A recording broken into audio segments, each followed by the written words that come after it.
ahead, pick your beverage before we start this video. Get up, go, get your cup of coffee, grab your water, grab a poppy.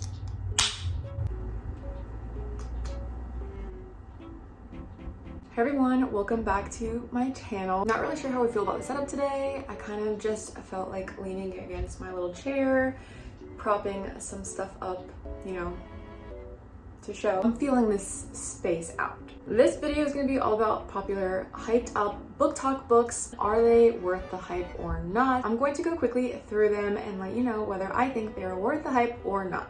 I may be sipping on some toast. We may be spilling a little bit of tea, but that's okay. Hence why we need the beverage. So if you haven't already, go ahead and give this video a thumbs up if you like bookish content, subscribe if you like me. But without further ado, let's jump into this video. I feel like with Booktok books, it's really gonna be like a 5-star read. It's gonna be amazing, show-stopping, or it's gonna be a dud. And I think it's due in large part just to hypes. Like if one book just really goes viral for some reason, the notoriety just goes crazy for that book. And a lot of times I feel like, and I could be totally wrong, but people will skew one way and then everyone else will follow that trend, and it just does a disservice to the book as a whole. So when I see books on Booktok, it's really hard for me to just trust what people are saying, because I don't always know if they're saying it just to like follow the trend of what other popular people are saying, or whether it really is like that. So I'm gonna do you a favor, I'm gonna do you solid, and I'm gonna tell you if these are really worth hype or not. First book is The Atlas 6 by Olivie Blake. What is The Atlas 6? It is dark academia, it is magical realism, it is misfit band of unlikable characters really just vibing in this really cool Alexandrian society that is hidden, it is mysterious, it holds a lot of knowledge, basically all the world knowledge, and these 6 individuals are competing to be in this Alexandrian society. We have a really cool concept of magic here that has to do with physics and science, and it's really interesting. The hype on this book was the concept dark academia was really popular at the time that this book came out. People were really interested in that, so I think that's why it got really popular. And then some reviews started coming out that it wasn't that good, that the republished version wasn't as good as the original. I've only read this one and I really enjoyed this book. I think it is very pretentious. It is more mature in the writing, and it's a little confusing at times because you're trying to understand the magic system mixed with science and mathematics. And again, if you are not a fan of reading about people that just are not good people, you will not like this book, because really no one in here is necessarily a good person. They're just extremely smart and talented, and they each have a special power that makes them unique for the Alexandrian society. There are a lot of secrets in this book, betrayal, and a lot of stuff comes out towards like latter half of this book that make it really, in my opinion, interesting and worth reading. So I do think this book is worth the hype if you are okay with writing that it's not a fast-paced read. It is the exact opposite of a fast-paced read. If you have time to just sit and digest everything that's going on in this book, then I would recommend it. But if you're just wanting to read something quickly and fall in love with all of the characters, this is not the book for you, because you will not fall in love with anybody in this book. Next, we have The Silent Patient by Michaeledes. What can I say about this book that hasn't already been said? First off, is this book worth the hype? Absolutely yes. This book is so good. This is a thriller, and it's set in the perspective, it's told in the perspective of a psychoanalyst that is basically interviewing a woman who murdered her husband and then kind of went silent. She is in this asylum. She hasn't spoken since the day of the crime. We have the POV of his point of view and then her POV before what happened. So it has twists and turns, and I really wasn't expecting the ending at all. It was so just gripping in my opinion. I really enjoy Michaeledes' writing. Also because it's first person POV, I do think it goes by quicker. I love first person POV. If you are a fan of psychological mysteries and first-person narration, diary entries, you will love this book. It is definitely worth the hype. Booktok has gone wild for this book, and for good reason. It's awesome. Next up, we have a contemporary romance, and that is Beach Read by Emily Henry. For the longest time, I could not read this book because Booktok has some sort of fascination, love for illustrated covers and cheesy rom-coms, and I've been burnt so many times by Booktok's romance book recommendations. I didn't want to read this book. I ended up giving it a try when I went to the beach, and oh my goodness, I have never been so wrong in my life, and happy that I was so wrong, because this was a 5-star read and it is worth every single penny. I recommend this to anybody, even if you're not a romance reader, even if you're like a burly man that just likes to read nonfiction and wood chopping books. You should read this book because it was so good. Emily Henry did a fabulous job of creating a setting of two characters that are really just struggling to write some books over the course of a summer. They have deadlines to meet, and they decide to swap genres and write a book with the other person's like main genre of writing. And yeah, we have two friends that become more than friends during the course of this summer writing deadline, and it's so good. Oh my gosh, I loved it. I want to read it again. Thank you, Booktok, for showing me this book. And I'm so sorry it took me so long to read it, but if you're like me and you just didn't get this cover, if it's just not appealing to you, just put a piece of paper over it and read this. Read it, you'll thank me later. Let's move on. We're gonna get to something that was so controversial. It's still controversial, and I don't really know whether the author deserved this much like hate. I really don't think it was that serious. I feel like a book is a book and you can like it or dislike it, but I don't know. That book is Lightlark by Aster. It got viral because she made a TikTok about the concept of her book and whether it could like take off, and then it did take off, and it got picked up by like a production company, and it went viral online, and everyone's reading the art copy, and it just went so crazy. And it was 50-50. Some people said it was amazing. The concept was original and so unique and out of this world, like you have to read it. And then other people were like, Oh my gosh, this is crazy. This is just a cash grab. Because she comes from money, that's the only reason why this book is doing well, blah, blah, blah, blah, blah. And setting aside your opinions on the author and how she got this book published and how well it did, I think you should just focus on the actual book and whether you enjoy it or not. I read this book, I bought into the hype, I thought the concept was unique, I love the cover, and I wanted to try it out. There is an island called Lightlark.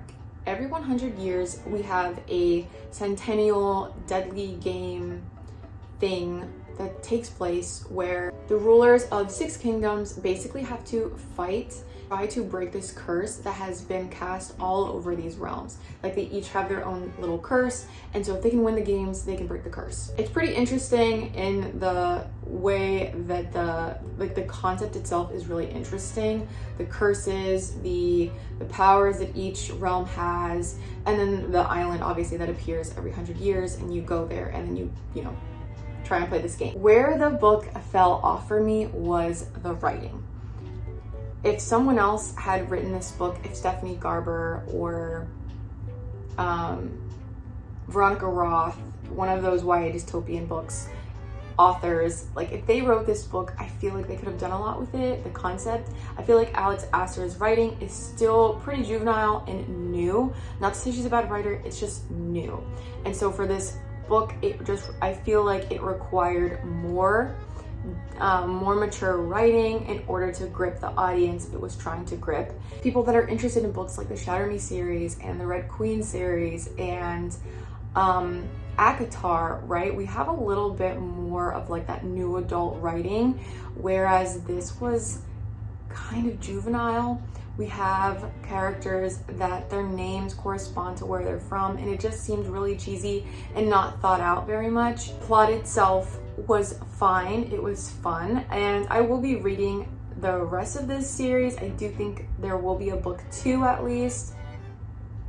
Again, the concept was interesting. I kind of dozed off on and off through this book, so I didn't rate it too highly. I think it was a 3.5 stars for me, because again, I liked the plot overall, and I thought it was cute, but it's very YA, like very, very, very YA, and it was as if the characters were written, like their names and the place where they're from, like the names of them. Like if you're from the moon realm, you're called a moonling.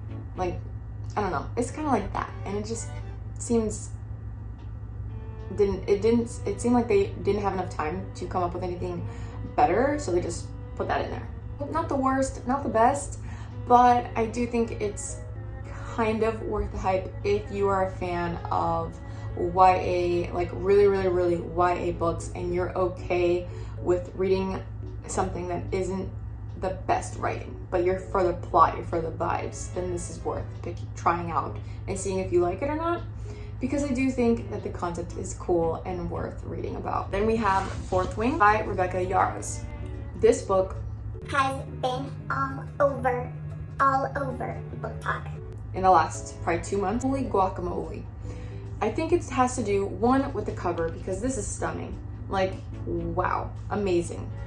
2, we have a fantasy, a new adult fantasy world with dragons.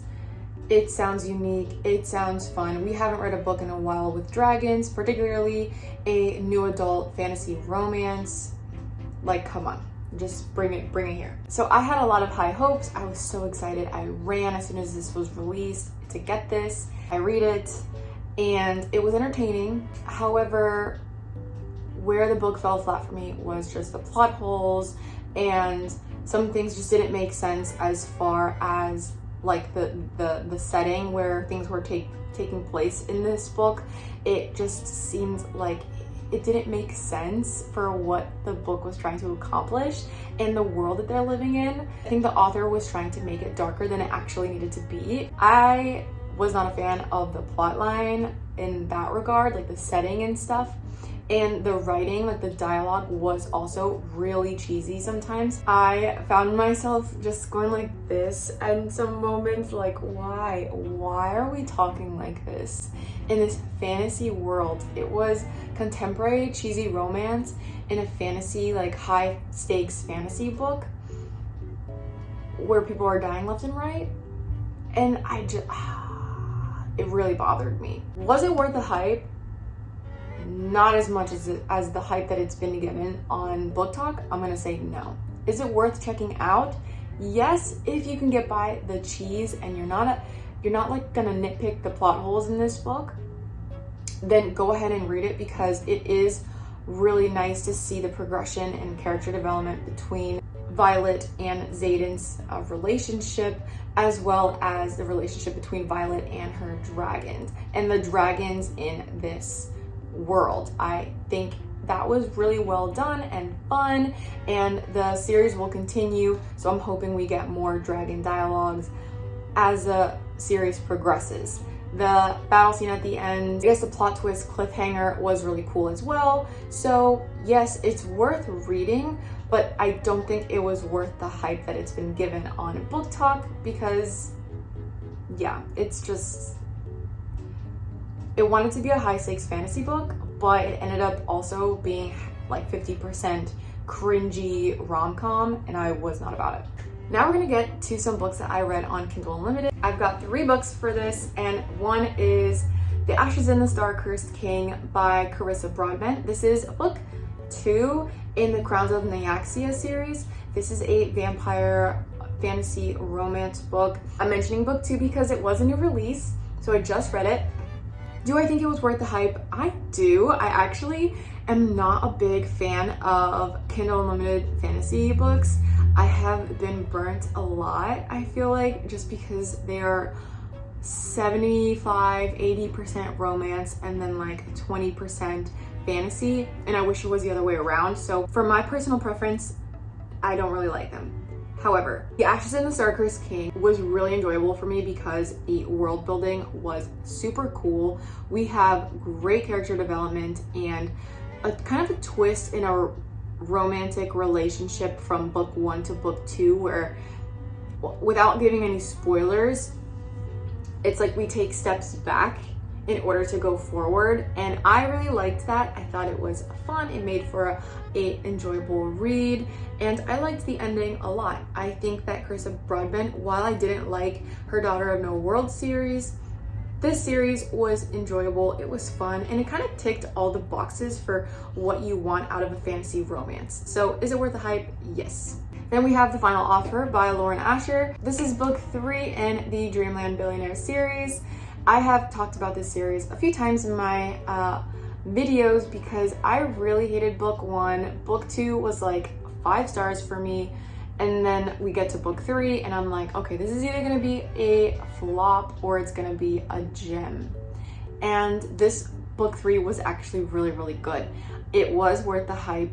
Lauren Asher, like, she just saved herself with these last 2 books in my opinion, because book 1 was a train wreck, and by the time we got to book 3 with our characters, Callahan and Alana, we just fall in love with 2 characters that are going through like the second chance romance, friends to lovers thing.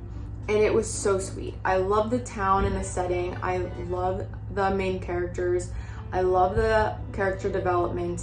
The writing was fun, and it was really cute. So was this book worth the hype? 100%. I will hype up this book a ton because you don't have to read the first book, but books 2 and 3, 100%. Please read them. They're really cute. And I thought it was really unique how we have this billionaire, in order to get his inheritance, he has to like follow these rules left by his grandfather in the will. And I don't know, I thought it was really cool. So highly recommend. Good job, Booktok. Thank you for this one. Lauren Asher, you redeemed yourself. And then last but not least, we have Things We Hide from the Light by Lucy Score. We're gonna need to sip this really quickly. This book was not worth the hype. We're just gonna get straight into it. Absolutely not.